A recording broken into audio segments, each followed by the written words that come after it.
صينية العزومات حاجة كده هتشرفك في إفطار رمضان. تقدري تعمليها بأقل كمية لحمة مفرومة متوفرة عندك، يعني بربع لحمة مفروم هتعملي أحلى صينية كباب كوابري هتدوقيها في حياتك. بلمسات بسيطة من روني تيوب هنعمل أحلى صينية بطاطس باللحمة المفرومة. تقدري تقدمي وصفتنا جنب العيش البلدي السخن الجميل أو جنب شوية رز بشعرية، حاجة كده ألف هنا وشفا. فضلا لايك واشتراك ليصلكم كل جديد.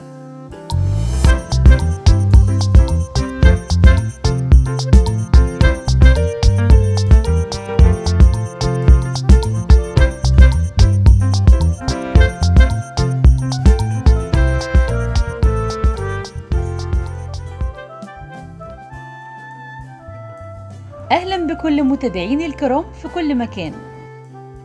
ندخل بقى على وصفتنا التركية ولكن بلمسات مصرية. البهارات المستخدمة عندي وهي البابريكا وفلفل اسود ومكعب من المرق، وكمان بهارات اللحمة. والمكونات زي ما هو موضح قدام حضراتكم، بطاطس طرنشات وكمان بصل طرنشات وعليها رشة من الفلفل الاسود وطماطم مضروبة كده في الكبة، لكن انا مش عايزاها عصير، انا عايزاها قطعة. اول خطوة هنعملها عندي هنا وهي الكباب الكوابري. طريقته بسيطة جدا. عندي هنا ربع كيلو من اللحمة المفرومة واستخدمت عليهم خليط من البصل والفلفل الرومي او الحار زي ما حضرتك تحبي. نزلت عليهم بكمية البهارات اللي عندي ونخلطهم مع بعض كويس جدا لحد ما نحصل على قوام متجانس. هسيب لحضراتكم المقادير في صندوق الوصف مع رابط فيديو مميز من اختياري لحضراتكم. حابة اني اقدم كلمة شكر لكل الداعمين ليا من خلال خدمة شكرا تقديرا من حضراتكم لمجهودي والعاملين معايا على التصوير والمونتاج. حضراتكم تستحقوا اكتر من كده، وبتمنى منكم دايما الدعم لتطوير قناتي وتقديم كل جديد لحضراتكم.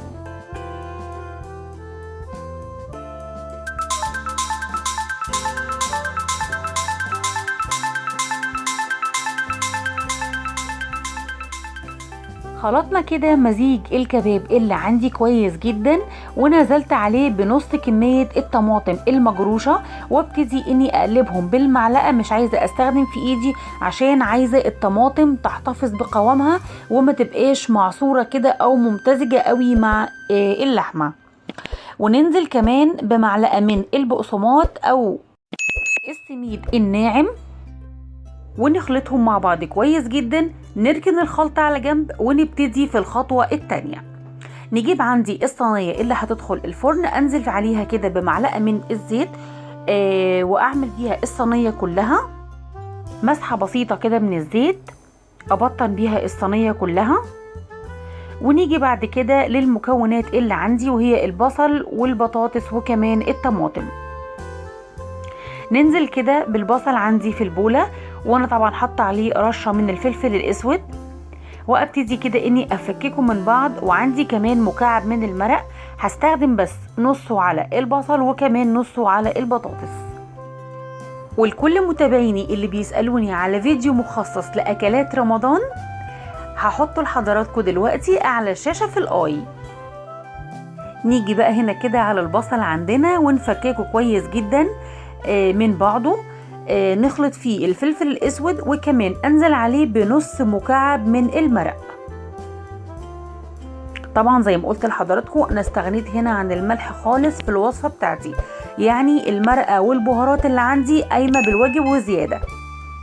نزلت كده بطبقه البصل في الصينيه بتاعتي، وهجيب كمان في نفس البولة البطاطس اطلعها من المية واحطها في البولة وانزل عليها بنفس المكونات برضو، نص المرقة اللي عندي وكمان شوية من الفلفل الاسود. والمهم في الخطوة دي هو خلط المكونات مع البهارات كويس جدا عشان تدينا النتيجة المطلوبة. لايك واشتراك وفعلوا زر الجرس عشان يوصل لكم كل جديد.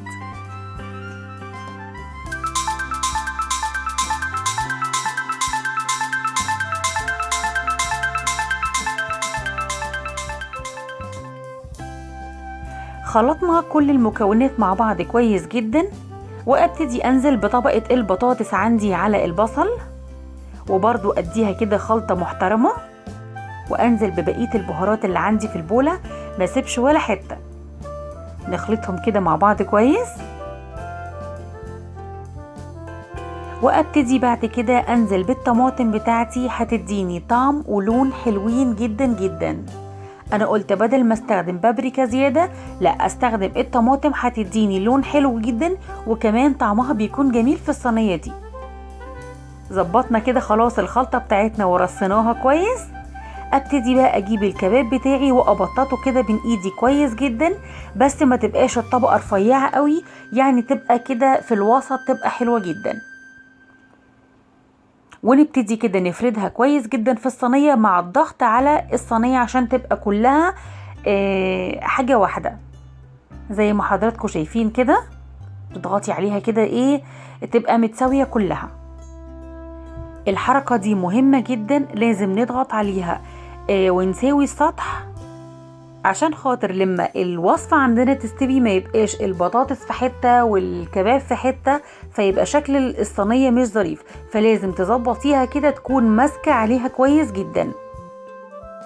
ولطلبات متابعيني سايبه لكم 2 فيديو من اختياركم في شاشة النهاية. الصينية كده جاهزة عندي خلاص وزي الفل. هبتدي اجهز لها التزيين بتاعها.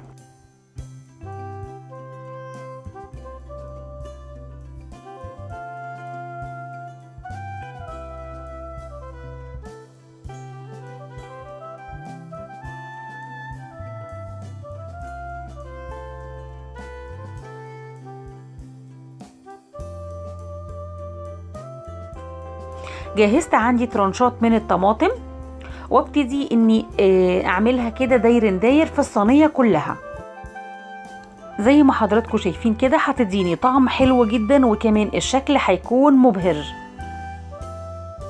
طبعا الشكل مهم جدا في وصفاتنا عشان تبقى حاجة كده تفتح النفس وجميلة جدا. هبتدي كمان اجهز معايا قرن كده من الفلفل، اعمله برضو كده ترانشات رفيعة، وابتدي ازين كده الصينية بتاعتي زي ما حضراتكم شايفين كده. ادتني شكل جميل جدا. انا طبعا اظبط احط ده هنا واحط ده هنا لحد ما تطلع معايا في الشكل النهائي شكل حلو جدا. ظبطنا خلاص كده الصينية القمر اللي قدامنا دي، بجد الشكل حلو جدا ويفتح النفس حتى من قبل ما تستوي، هي جميلة. بجد جربوا الوصفة دي، وكمان بأقل كمية من اللحمة المفرومة تقدري تعملي الصينية دي حسب عدد أفراد أسرتك أو حسب الأفراد اللي عندك. بلمسات بسيطة وجميلة تقدري انك تفنني وتبدعي وهتطلعي أحلى ما عندك. في المرحلة دي شغلت الفرن على درجة حرارة 180 عشان يكون مسبق التسخين قبل ما ادخل فيه الصينية. وطبعا عشان اضمن سوى البطاطس لازم الصينية تتكمر عندي كويس جدا بالورق الفويل وتكون مكتومة، عشان السوائل اللي تطلع من الطماطم والبصل ودهون اللحمة هي اللي هتسوي لي البطاطس وتطلع معاكي مستوية وزي الفل كده. دخلناها الفرن، وفي نص المرحلة انا كده حبيت اوري حضراتكم المرحلة دي. شايفين اصلا شكل الصينية يشهي وجميل جدا، بسم الله ما شاء الله زي العسل. صراحة شكل الصينية في المرحلة دي جميل جدا ويفتح النفس، يعني انا عن نفسي ممكن ساندويتش كده واكل بالهنا والشفا. زي ما احنا شايفين كده جميلة جدا جدا، وريحتها ولا اروع من كده، بجد حاجة بيرفكت ممتازة زي ما احنا شايفين. بس انا محتاجة اني اديها وش شوية كده بسيط، حاجة كده يعني هتديني تيست وطعم حلو جدا للحتة التحميصة شوية كده لوش اللحمة وكمان وش الفلفل، يعني هتبقى حاجة كده زيادة الخير خيرين. طبعا هنا اصلا كل المكونات عندي مستوية، والبطاطس خلاص انا شفتها كده بطرف السكينة خلاص مستوية معايا وزي الفل.